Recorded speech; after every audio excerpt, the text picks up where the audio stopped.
Why fight it, everybody? Amp modelers are king, and you should probably get one. What's going on, everybody? My name is Xander Raymond Charles, the mighty XRC, and today I want to talk about something that I've kind of touched on quite heavily on this channel as of late, but there's another piece of news that has come out. Somebody that we all look up to has spoken highly of an amp modeler, and I myself have been using amp modelers pretty much exclusively for well over a year now. And so in this video, I just want to tell you guys why I believe you should get an amp modeler as opposed to a regular old school tube amplifier, solid state amplifier, combo, anything in between. Just get a modeler. And as always, before we start talking, everybody, be sure to follow me on any sort of streaming service so you can hear some of my music. Like, comment, subscribe to this channel. Follow me on any sort of social media platform. Give your boy some support. I really sincerely appreciate it, okay? So in case you're unfamiliar with who I am or what I do, I'm a solo artist, predominantly in the rock and metal genre with a little bit of electronics mixed in along the way, as well as I'm also a hired gun, and currently I'm touring with a gentleman by the name of Elijah. And I've been using a quad Cortex, a modeler, exclusively for touring for the better part of a year. I've got about close to 100 shows using just a quad Cortex, and I'm very familiar with what an amp modeler does live and what it doesn't do live. So I want to tell you guys, obviously, why I think you should get one. But before that, let's talk about perhaps the cons of an amp modeler or why you shouldn't get one. Because I know there's a lot of naysayers and people who don't like modelers, and that's amazing. That's the joy of subjectivity with creating art and trying out new pieces of equipment to get the job done. Whether you agree with me or not on my opinions, it's totally irrelevant. I love you all the same if you have a difference of an opinion with me, but it's just really fun to like kind of just talk about, you know, we as musicians and gear nerds, it's fun to talk about what works for us and why, and what doesn't work for us and why, etc. So let's talk about why you shouldn't get an amp modeler. I've compiled a list of cons, and the biggest one for me is the fact that most amp modelers do not have a power supply section to push air through a guitar cabinet. The only one that I can think of off the top of my head is a Kemper with the actual power section on board. If there's another amp modeler out there, please let me know, but I believe the Kemper is the only one to the best of my knowledge. Basically, you need an additional piece of equipment in order to run your amp modeler into said piece of equipment, aka a power amp, and then therefore go from the power amp to the guitar cab, and therefore you can get sound on stage. Most amp modelers don't have that, and that's a huge con because I personally like having cabinets on stage and having stage volume, but most people who use amp modelers, there's one person in particular we're going to talk about, just go right to front of house. Another one, less durable in comparison to, say, like an amplifier. The big, giant looking Game Boy, laptop, iPad looking things, right? You drop one of those, it'll crack the screen, it'll break. They are not very durable, so you better believe you have to be very, very careful with these amp modelers, and you have to make sure that you have them in a case or you treat them great. You don't throw them around, obviously. It's a piece of equipment, right? You know, you wouldn't throw your TV around, so it's kind of common sense, but they are pretty susceptible to being broken, especially when traveling. And the last two bullet points are in fact kind of the same topic, but I broke them down into two different things. The first one being firmware updates or software updates. As amp modelers continue to live out their life expectancies, the companies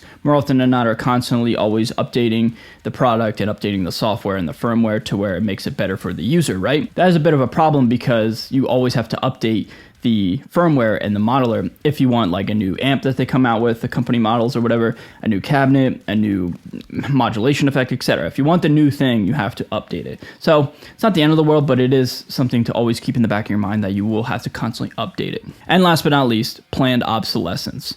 Anything digital just in human existence has always more or less had planned obsolescence, meaning eventually it will become obsolete. There's always the new shiny thing on the horizon eventually.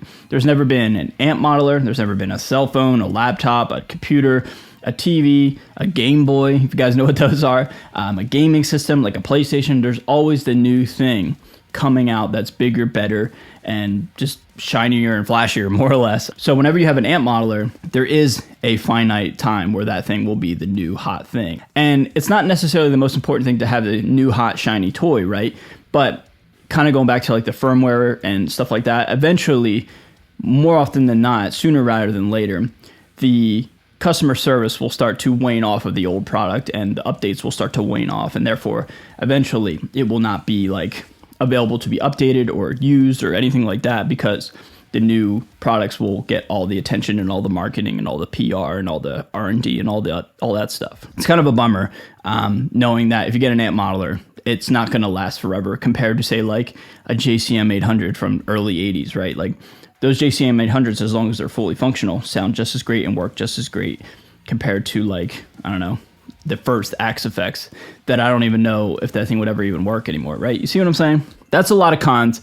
Let's talk about why you should get an amp modeler, okay? First and foremost, the obvious one, I think that is most important, is the tones. They sound just as great, if not better, than the real deal, real world analog amplifier game. I did a video on this channel that was kind of controversial, nothing crazy, but it was a big, giant, blind tone test. And in this test, I asked if anybody could hear the tube amplifier in a variety, in an array of available tones that I gave to the audience. A lot of people thought they were hearing tube amplifiers in certain sound samples. Well, when the curtain was pulled back and the results were revealed, there was in fact not a single tube amplifier in the tone test. And that further proved my point that you cannot tell the difference between digital and analog here in 2024, almost into 2025. So if you're worrying about if tubes sound better, they don't, in my opinion. But I will play devil's advocate. Let's say they do sound better. It is a very, very small incremental advantage. And with that small incremental advantage, you have to pay an insane price gap, in my opinion, as well as lug the damn thing around because it's a big, giant tube amplifier that weighs 10 times the weight of a modeler, which is a nice little segue. Portability. Yeah, dude, these things can fit in your backpack. I fly with my quad Cortex in my backpack. I bring it on with me on the plane. I don't have to check it, and I can just keep it in my possession at all times. There's no way in hell I could ever fly with a tube amplifier. Maybe a mini one, but those definitively don't sound better than the big boy, giant 100-watt tube amplifiers. If you want to travel with it, if you want to gig with it, whether it's at your local spot or around the country, around the world, it's going to be really, really hard to travel with a tube amplifier versus a modeler, which is a nice little segue into the big reveal that I was kind of teasing in this video. And now that it's public knowledge, I feel as though I can publicly talk about it. And the bullet point is everybody's using modelers these days. And there's one person in particular that we all love, especially on this channel, a person that we've heavily documented their tones and their gears way back in the day when I was first getting my feet wet in the whole musician, industry, the music business, as well as content creation. And breaking news, everybody, Jim Root's using a quad Cortex live for Slipknot. My good friend Brian sent me the link where Jim did an interview talking about his quad Cortex tones. And like I said, the fact that this is public knowledge now, I feel like I can talk about it. But I saw it with my own eyes when I was backstage in Camden, New Jersey. I saw the quad Cortex in the drawer, and it was a shock to me. And I didn't want to spill the beans. I didn't want to talk about that publicly because, one, it's none of my business to share that. But also, two, I knew it would be like such a jarring reveal because, Jim and Slipknot and that whole camp has always used analog stuff. So the fact that, the best band in the world, in my opinion, is using quad Cortexes, that's pretty fascinating. Not to mention, obviously, but this is old news as well, like James Hetfield and Kirk are using Axe effects. Megadeth, like Dave Mustaine, is still using quad Cortexes here to the best of my knowledge. So like everybody's using modelers. And now you should think for yourself, you should not use what other people use just because they use it.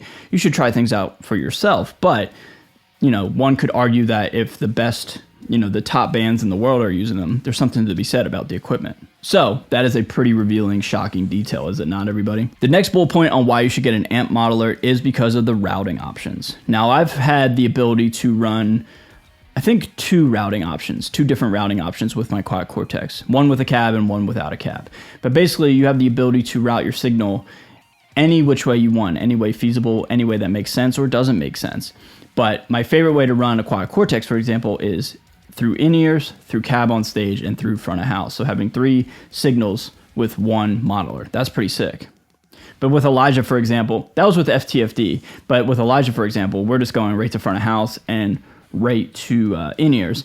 And that made more sense, especially like with the From Ashes to New tour, because the venues were bigger and stage volume really wouldn't matter, especially like playing at like Bethlehem or some of the House of Blues venues. Like the stages are pretty big.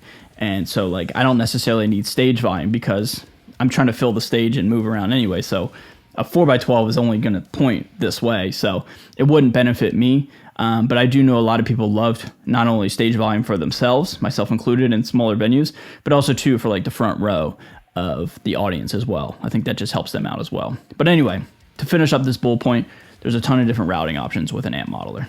And last but not least, another bullet point that I think is incredibly beneficial is you have the ability to take your tones from your computer or your home, put them in your amp modeler, and then go out and play in the real deal live setting.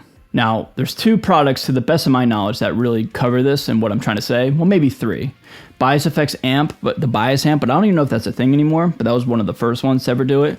The Tone X pedal, and you guessed it, last but not least, the Quad Cortex plugin capability function. Basically, you have the ability to have your own tones in like an amp sim or some piece of software on your computer. You can download it or upload it, whatever you want to call it, onto your modeler, and then you can take your modeler out of your computer, disconnect it, and then go play a show with that same tone that you got from your computer. To me, that's where the future is going to go, man. I feel as though tube amplifiers, they're just going to die off, unfortunately. And that sucks, because if I had the means to play like a full stack of Marshalls and like, I don't know, a JVM or something like that, I would do that. And I know there's a lot of bands and players that still do that. However, I just think as time goes on, more and more artists and more creators are going to just go the digital route because of the convenience factor. It sounds the same. It's cheaper, generally speaking. And, you know, the tone options are just limitless because you can constantly tweak, and, you know, it's a lot of fun in terms of creativity. So everybody, that's my video on why you should probably get an amp modeler. Really, this video is just an open discussion. Please don't take anything I say as I'm telling you this and like this is factual. I'm opening up a conversation and discussion in the form of a YouTube video. And most of you guys know that. But anybody who gets like offended or anything like that, that's wild to me. Think for yourself, try out what you like, but I believe you would enjoy an amp modeler. All right, everybody. Thank you so much for watching. Be sure to like, comment, and subscribe. Follow me on all social media platforms. Follow me on any sort of streaming service. With that being said, I'll see you guys very, very soon. Later.